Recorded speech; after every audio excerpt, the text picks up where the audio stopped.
بسم اللہ الرحمن الرحیم۔ معزز خواتین حضرات، السلام علیکم ورحمۃ اللہ وبرکاتہ۔ ایک بچہ کسی بھی عورت کا کم از کم کتنی مرتبہ دودھ پیے تو رضاعت ثابت ہوگی، یہ موضوع چل رہا ہے ہمارا حدیث سے مبارکہ کا۔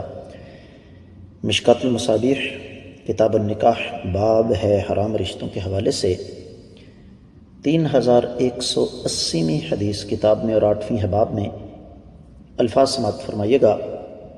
وعن عائشہ رضی اللہ تعالیٰ عنہ قالت كان فيما أنزل من القرآن 10 رضعات معلومات يحرمن ثم نسخن ب5 معلومات فتوفي رسول الله صلی اللہ علیہ وسلم وهي فيما يقرأ من القرآن رواه مسلم۔ معزز خواتین حضرات، میں حدیث کا تفصیلی حوالہ آپ کی خدمت میں پیش کر دوں کہ صحیح مسلم رضاعت کے مسائل یعنی کتاب الرضاع 6 باب ہے کہ 5 دفعہ دودھ پینے سے حرمت ثابت ہو جائے گی۔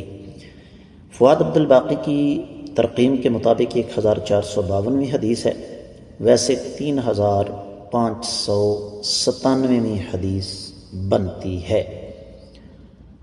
ترجمے کی طرف بڑھتے ہیں۔ سیدہ عائشہ رضی اللہ تعالیٰ عنہ ارشاد فرماتی ہیں کہ قرآن مجید میں جب رضاعت کا حکم آیا تھا تو ابتدا میں 10 مرتبہ دودھ پینے سے حرمت ثابت ہوتی تھی، پھر وہ حکم 5 مرتبہ پینے کے ساتھ منسوخ کر دیا گیا۔ اللہ کے رسول صلی اللہ علیہ وسلم نے جب وفات پائی تو اس وقت یہی حکم قرآن مجید کے مطابق چلتا تھا، یعنی 5 مرتبہ دودھ پینا۔ معزز خواتین حضرات، یہاں پر میں ایک چیز آپ کو سمجھا دوں کہ دین اسلام جن حالات میں نازل ہوا، ہم میں سے بہت کم ان حالات کو اچھی طرح سمجھتے ہیں۔ ایک ہے عام سمجھنا اور ایک ہے اچھی طرح سمجھنا۔ ہم میں سے بہت کم لوگوں کو یہ توفیق ہوتی ہے کہ وہ ان حالات کو سمجھیں۔ تو اس معاشرے میں یہ ضروری تھا کہ تدریج کی پالیسی اختیار کی جاتی، تو یہی وجہ ہے کہ تدریجاً اللہ تعالیٰ نے احکامات نازل فرمائے۔ ایسا بھی ہوا کہ ایک حکم پہلے آیا، پھر اسے منسوخ کر دیا گیا، اور منسوخ کرنے کی وجہ کیا تھی وہ میں آپ کو اس سے پہلے عرض کر چکا ہوں۔ تو میں آپ کو یہ بتا دوں کہ اس معاشرے میں رضاعت کا بہت لمبا چوڑا اہتمام کیا جاتا تھا۔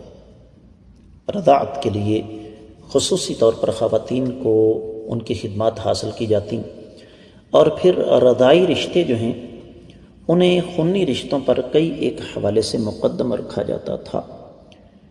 تو اس وجہ سے ابتدا میں یہ تعداد 10 تھی کہ بچہ 10 دفعہ دودھ پیے، بعد میں اس کو منسوخ کر کے 5 کر دیا گیا، اور یہی حکم آقا علیہ السلام کی وفات تک رہا اور اب تک یہی چل رہا ہے۔ میں امید کرتا ہوں کہ یہ حدیث آپ کو اچھی طرح سمجھ آ گئی ہوگی۔ آپ لوگوں سے خصوصی طور پر گزارش ہے کہ اسباق کو صدقہ جاریہ سمجھ کر ہر فورم پر زیادہ سے زیادہ نشر کریں، یوٹیوب چینل کو سبسکرائب کریں، ساتھ لگے گھنٹی کے بٹن کو دبائیں تاکہ تازہ ترین اسباق آپ کو بر وقت ملتے رہیں۔ کمنٹ سیکشن میں آپ کی قیمتی خیالات کا میں منتظر رہوں گا۔ یہ آپ کی طرف سے ایک پیار اور محبت کا اظہار ہے۔ آج کے سبق سے اجازت چاہوں گا۔ السلام علیکم ورحمۃ اللہ وبرکاتہ۔